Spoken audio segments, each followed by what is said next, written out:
Hello बच्चों, कैसे हैं आप। उम्मीद करती हूँ आप बढ़िया और एकदम मज़े में होंगे।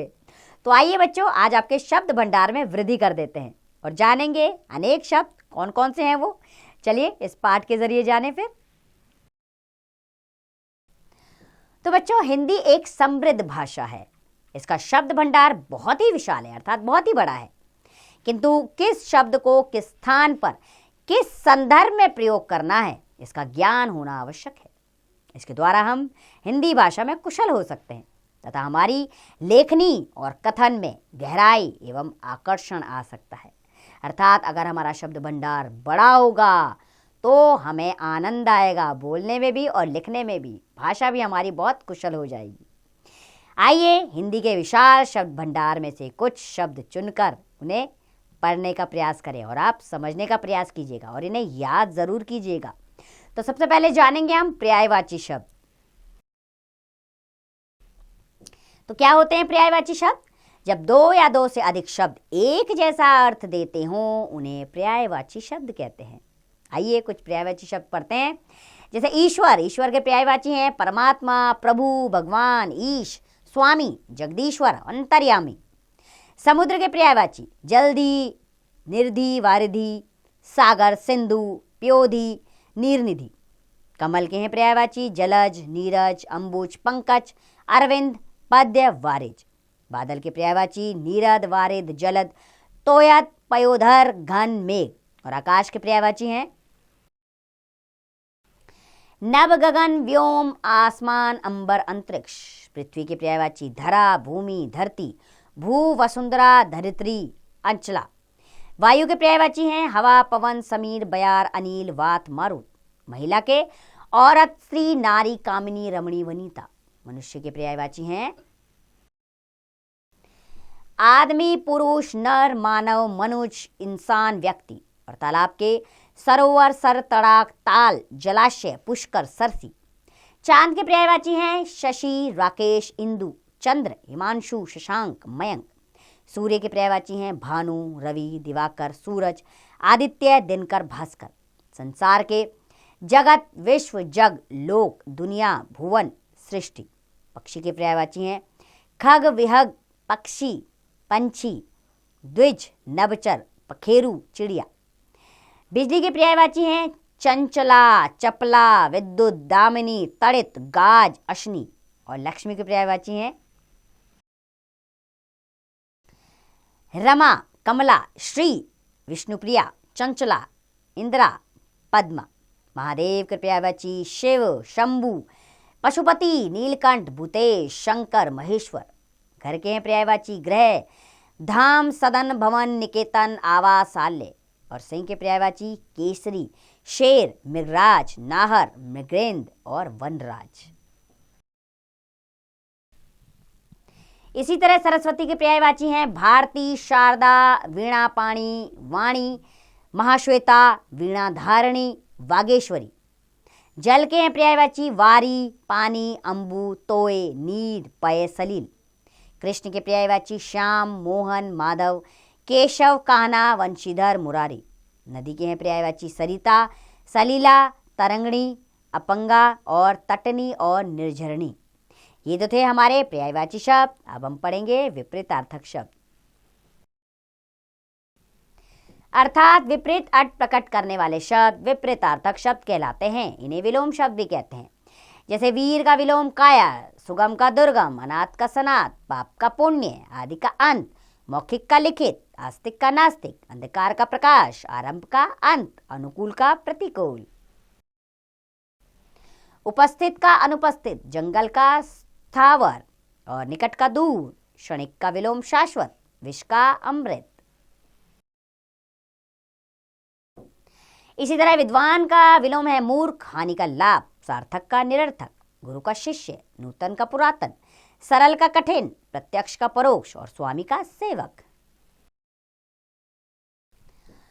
कटु का विलोम है मृदु, मान का अपमान, शत्रुता का मित्रता, प्रसन्न का अप्रसन्न, न्याय का अन्याय, सुंदर का कुरूप, सधवा का विधवा, कृपण का दानीय विलोम। पक्ष का है विलोम विपक्ष, इहलोक का परलोक, निर्माण का विनाश, सपूत का कपूत, रक्षक का विलोम भक्षक, हित का अहित, कृतक का कृतघ्न और सगुण का निर्गुण। इसी तरह सुखद का विलोम दुखद, आदान का प्रदान, संयोग का वियोग, उन्नति का अवनति, जड़ का चेतन, भौतिक का आध्यात्मिक, परमार्थ का स्वार्थ, अनुराग का विराग। अब आगे आते हैं सरस। सरस का विलोम है नीरस, प्रस्थान का आगमन, शुक्ल का कृष्ण, फूल का कांटा, विस्तृत का संक्षिप्त है विलोम, बंधन का मोक्ष, प्रवेश का निकास, उतार का चढ़ाव विलोम, दूषित का स्वच्छ और आदि का विलोम है अंत। चलिए बढ़ते हैं अब अनेक शब्दों के लिए एक शब्द पर। तो बच्चों, बात को कम शब्दों में कहने से भाषा अधिक प्रभावशाली हो जाती है। इसके लिए कुछ ऐसे शब्द होते हैं जो अनेक शब्दों के स्थान पर प्रयोग किए जाते हैं। इन्हें अनेक शब्दों के लिए एक शब्द कहते हैं। जैसे कि केवल फल खाने वाला, उसके लिए एक शब्द है फलाहारी। केवल दूध पीने वाला अर्थात दुग्धाहारी। दूसरों का उपकार करने वाला परोपकारी। ईश्वर को ना मानने वाला अर्थात नास्तिक। जिसमें रस ना हो नीरस। अच्छे आचरण वाला अर्थात सदाचारी। 100 वर्षों का समूह शताब्दी। मीठा बोलने वाला मधुरभाषी। जिसकी तुलना ना की जा सके अतुलनीय कहा जाता है उसके लिए एक शब्द। जिसकी उपमा ना हो अनुपम। जिसके द्वारा दूसरा समान कोई ना हो आदित्य। जो कठिनाई से प्राप्त हो दुर्लभ। जो दूर की सोचे दूरदर्शी। जिस पर विश्वास ना किया जा सके अविश्वसनीय। जो दिखाई न दे अदृश्य। जो सब कुछ जानता हो सर्वज्ञ। जो सबका प्यारा हो सर्वप्रिय। जो बात पहले ना हुई हो अभूतपूर्व। जो बिना वेतन के काम करे अवैतनिक। जिसे दंड का भय ना हो उदंड। पुरानी पीढ़ी से मिलने वाली संपत्ति विरासत। जिसमें कोई संदेह ना हो निसंदेह। जो कल्पना से परे हो कल्पनानित। आगे बढ़ने की भावना स्पर्धा। सबको एक समान देखने वाला के लिए एक शब्द है समदर्शी। अच्छी तरह काम करने वाला अर्थात कर्मठ। अवसर के अनुसार बदल जाने वाले के लिए एक शब्द होता है अवसरवादी। अब पढ़ेंगे बच्चों हम अनेकार्थक शब्द। अर्थात भाषा में कुछ ऐसे शब्दों का भी प्रयोग किया जाता है जिनके अर्थ एक से अधिक होते हैं। इस प्रकार के शब्द अनेकार्थक शब्द कहलाते हैं। इन शब्दों के अर्थ प्रयोग के अनुसार बदलते रहते हैं। जैसे कि अर्थ का अर्थ धन मतलब प्रयोजन कारण ये 4 होते हैं। अरुण का मतलब होता है लाल रंग। सूर्य का सारथी प्रभात का सूर्य। कर का अर्थ होता है किरण हाथ टैक्स हाथी की सूंड। गुरु का अर्थ होता है श्रेष्ठ अध्यापक भारी। पत्र का अर्थ होता है चिट्ठी पत्ता शंख। तीर का अर्थ होता है बाण नदी का किनारा पास। पद का अर्थ है स्थान पदवी पैर छंद का एक चरण। वर्ण का अर्थ होता है अक्षर रंग और जाति। अंबर का अर्थ होता है वस्त्र आकाश और एक सुगंधित पदार्थ। दल का अर्थ होता है सेना समूह पंख और पत्ता। घट का अर्थ होता है शरीर घड़ा कम और हृदय। नीरज का अर्थ होता है कमल मोती जल में उत्पन्न वस्तु। जड़ का अर्थ होता है अचेतन मूर्ख और मूल। घोर का अर्थ होता है गहरा भयंकर सघन और कठिन। कर्ण का अर्थ होता है कान पतवार कुंती का पुत्र। शिव का अर्थ होता है मंगल मोक्ष परमेश्वर और शंकर। इसी तरह ध्रुव का अर्थ होता है स्थिर निश्चित उतापदान का पुत्र। इसी तरह गुण का अर्थ होता है लक्षण स्वभाव कौशल। नाक का अर्थ होता है सम्मान नासिका प्रतिष्ठा। कनक का अर्थ होता है धतूरा सोना गेहूं। वार का अर्थ होता है दिन आक्रमण प्रहार। हंस का अर्थ होता है एक पक्षी ब्रह्मा जीवात्मा प्राणवायु। विधान का अर्थ होता है अनुष्ठान व्यवस्था और प्रणाली। शूर का अर्थ होता है वीर सूर्य युद्ध। और समय का अर्थ होता है काल प्रतिज्ञा और अवसर। तेज का अर्थ होता है पराक्रम अग्नि गर्मी और चमक। मत का अर्थ होता है राय निषेध और संप्रदाय। चलिए अब जानेंगे हम एकार्थक प्रतीत होने वाले शब्द। अर्थात ऐसे अनेक शब्द होते हैं जो समान अर्थ देने वाले लगते हैं पर ऐसा नहीं होता। उनके अर्थ एक दूसरे से भिन्न होते हैं। ऐसे शब्द एकार्थक प्रतीत होने वाले शब्द कहलाते हैं। जैसे कि जैसे कि अमूल्य, जिसकी कीमत का अनुमान ना लगाया जा सके, और बहुमूल्य, बहुत कीमती। ये हमें एक जैसे लगते हैं लेकिन अर्थ अलग है। कृपा, छोटों पर दया का भाव, और दया, दूसरों के कष्टों को दूर करने की इच्छा। दुख यानी सामान्य कष्ट, और शोक, किसी के मरने पर होने वाला दुख। प्रेम, किसी के प्रति प्यार की भावना, और स्नेह, छोटों के लिए प्रेम। अर्चना, धूप दीप आदि से बाह्य रूप से पूजा, और पूजा बिना किसी सामग्री के भी मानसिक और बाह्य दोनों प्रकार की अर्चना। प्रणय अर्थात पति पत्नी का प्रेम, और वात्सल्य, माता पिता का बच्चों के प्रति प्रेम। अनुभव, व्यवहार, अभ्यास आदि से प्राप्त ज्ञान, और अनुभूति, चिंतन और मनन से प्राप्त आंतरिक ज्ञान।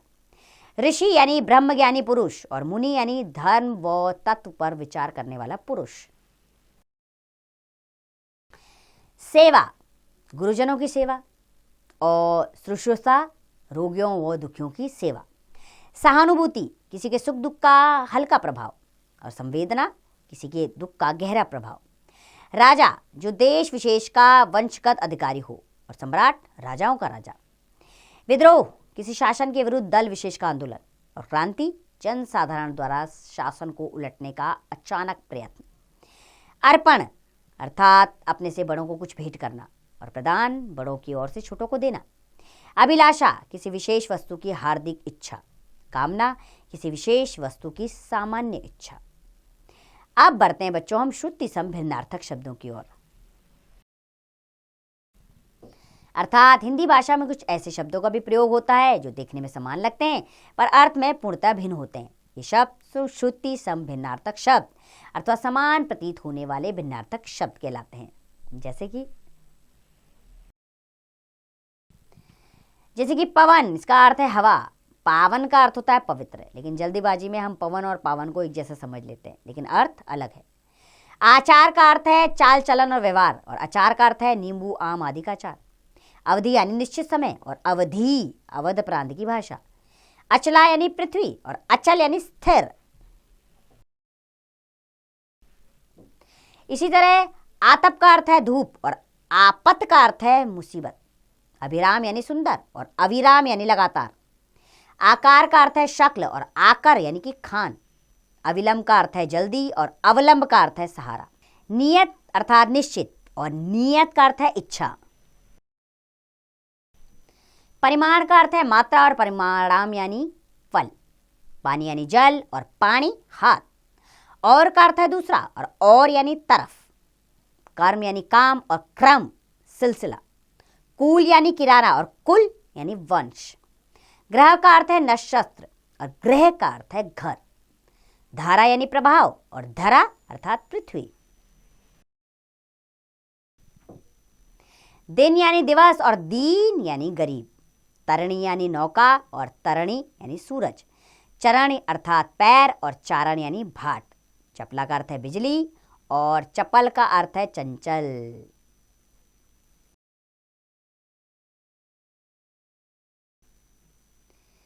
चपला का अर्थ है बिजली, और चपल का अर्थ है चंचल।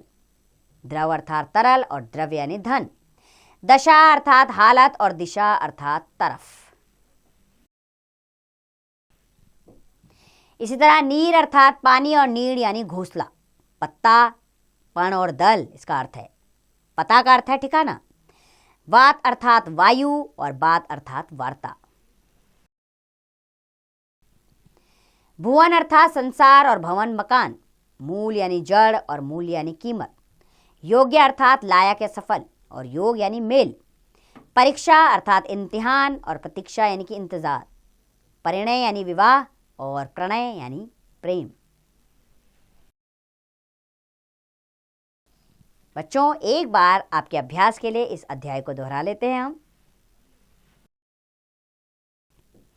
अर्थात जब दो या दो से अधिक शब्द एक जैसा अर्थ देते हों उन्हें पर्यायवाची शब्द कहते हैं। विपरीत अर्थ प्रकट करने वाले शब्द विपरीतार्थक शब्द कहलाते हैं।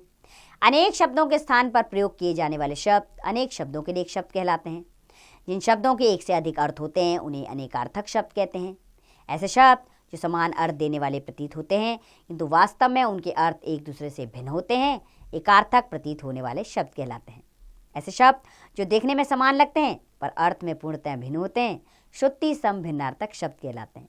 तो उम्मीद करती हूँ बच्चों में कि आपको ये अध्याय अच्छे से समझ में आया होगा। आप इन्हें याद करिए और इनका प्रयोग करने का प्रयास कीजिए। इससे आपके शब्द भंडार में वृद्धि होगी और आपको भाषा लिखने में कभी दिक्कत नहीं आएगी। अब इसका अभ्यास कार्य आप स्वयं कीजिए।